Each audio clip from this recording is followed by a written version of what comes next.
Good morning, Mr. Cronell. How are you doing this morning? I'm doing fine. How are you doing? Okay. Mr. Cronell, what are your plans if you're parole? My plans are to relocate to New York with my Aunt Nancy and to obtain employment there. Okay. And anything else you'd like to tell us?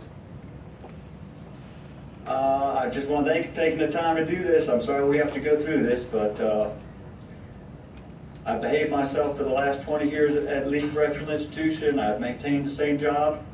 I've raised thousands of dollars for the prison through the plant sales, and I've learned my true passion, which is growing the plants and flowers, which is something I'm absolutely interested in. Okay, Mr. Cronell, Baxter. Mr. Cronell, how do you feel about the crime you committed, sir? Say it again, sir? How do you feel about the crime you committed? Awful.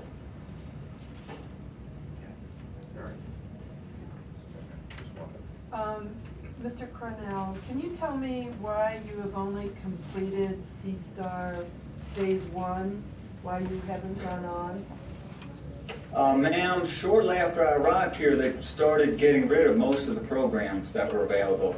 Now we're in a position where they're starting to start more programs, but around the late 90s, they stopped all that. All right, thank you. Mr. Cronell, what type of work are you planning on doing in New York? Initially, to have a job for a parole, I'm going to be willing to take any type of job, but I want to get into doing what I've learned to do here the last 20 years, growing the plants and flowers, that type of work. Thank you, sir. Okay.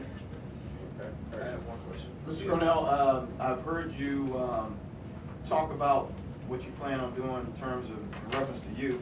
How do you feel about the victim and the victim's family? To be honest with you, I would like to speak with the victim's family if it sometime could be arranged. I don't know if that's plausible, but I'd be more than willing to do that. Well, what would you tell them? You can act as if they're here now, because they'll probably hear this. What would you like to say to them?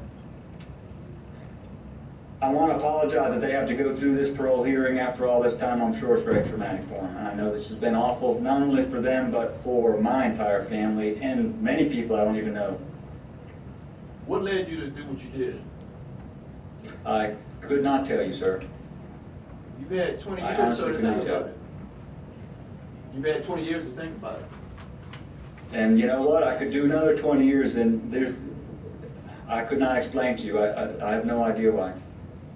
Well, if you don't know why, how can we allow you to go free and not see this happen again if you don't know why? I understand your point, and I understand your position. Okay. Thank you, sir. Thank you very much. All right. Mr. Cronell, please step outside. We'll notify you shortly. Okay. Thank you for being Thank here. you very much. Have a good day. Thank you very much, Jim. You too, sir. And I'd like to, and we're parents of Melinda Snyder. And I'd like to introduce you to our daughter, Melinda. Yes, sir. She was 22 years old, just graduated from Winthrop University, and she was a vibrant, awesome daughter. Cronell was convicted of not one, but 2 life terms, plus 30 years. And we plead with you folks to keep him in prison. A life sentence should mean life. End of story. We can't let this happen, folks, to what's happened to us and to our daughter Melinda.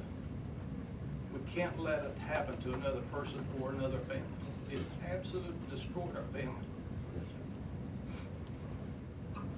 He will rape and kill again. Yes, sir. So you guys can prevent it from happening. So we're asking you to uphold justice. We're asking you for prison and not parole. And of course, I've worked 160, 180 homicide cases in my career. I've got 43 years in law enforcement. And I would tell you that Ed Cronell is probably as dangerous of a man that I've ever dealt with. Ed Cronell used trust that was given to him in the real estate business.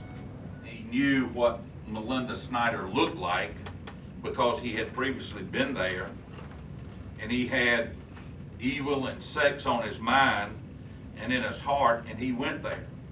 And he raped this beautiful girl that was as innocent as the day is long. I mean, this is just finished college, had her whole life ahead of her. And this individual goes and sneaks in the house in the nighttime using his key, gets in bed with her and rapes her and puts the gun to her head, and instead of leaving a witness, he kills her. And I can tell you this, I do not want this man back on the streets of York County.